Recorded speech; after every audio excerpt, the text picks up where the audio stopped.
Hello everyone, and welcome to Portals 101. Today we're going to learn about metaverse navigation and how to just kind of figure your way out without getting too lost or getting stuck in the nowhere, in the ether, in the beyond, in the somewhere you don't want to be. The first thing you need to know, never enter a portal that goes nowhere. Do not. Bad news. So, there are going to be a few different subjects that we're going to discuss today in our Portal Navigation 101. We are going to need to discuss color.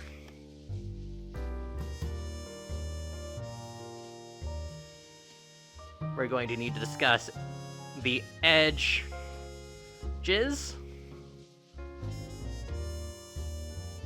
We're going to need to discuss the anchor.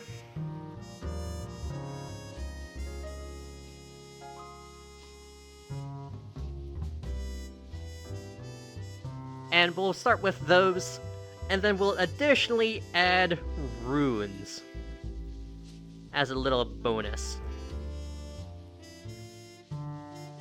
So these are the things that we're going to discuss today. So let's talk about color. What are some important things to remember about the color of a portal? Well, some important things to remember are they depend on the basis of the portal. If your portal is purple, for example, this is probably in the basis of some sort of a void or abyss. However, if it's green, this will probably tell you that it is some sort of based in some sort of natural world. There's probably some sort of swirl in there, and some sort of basis like that. If you have a portal that's blue, you probably have some sort of electrical basis to it, and this is often associated with sci-fi portals. If you have a portal that is orange, this is probably associated with some sort of explosion or creation effect, normally seen in sort of post-apocalyptic settings. So those are the typical colors that you see portals to be written in, but you need to be able to tell the difference between them. So, I'm going to put an example of a portal, and you should be able to tell what type of portal it is. We'll start with this one. You can see the green, and you can see the green.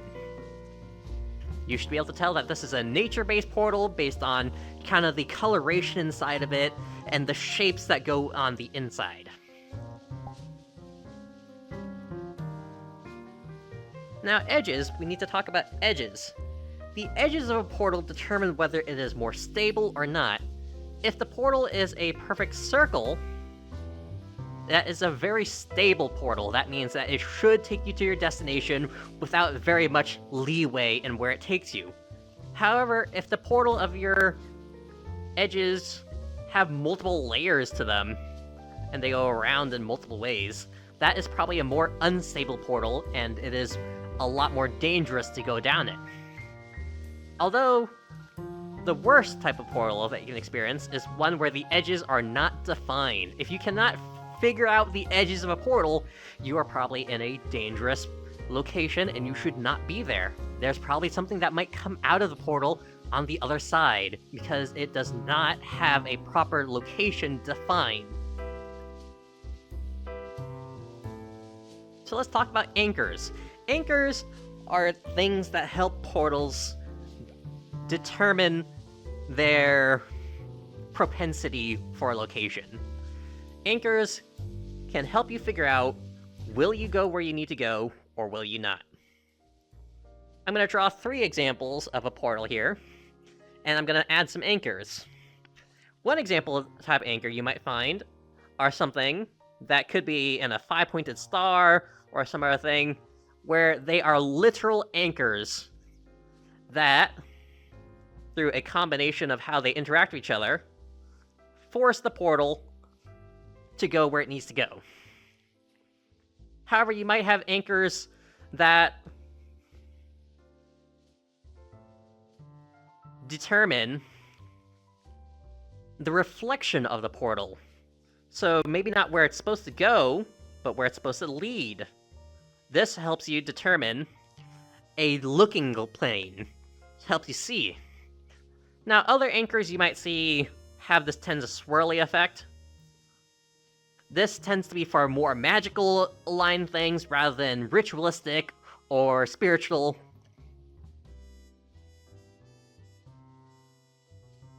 Okay, now let's do a quick little rundown of some basic runes that you might see in portals. A basic rune you might see is one that looks like this. This is Raido, or fire. Or sorry, this is Kaunan, or fire. Raido is this one, which is Journey. You might also see this one, which is Ice. If you see this one written in a portal, try to stay away, because this typically represents Sun.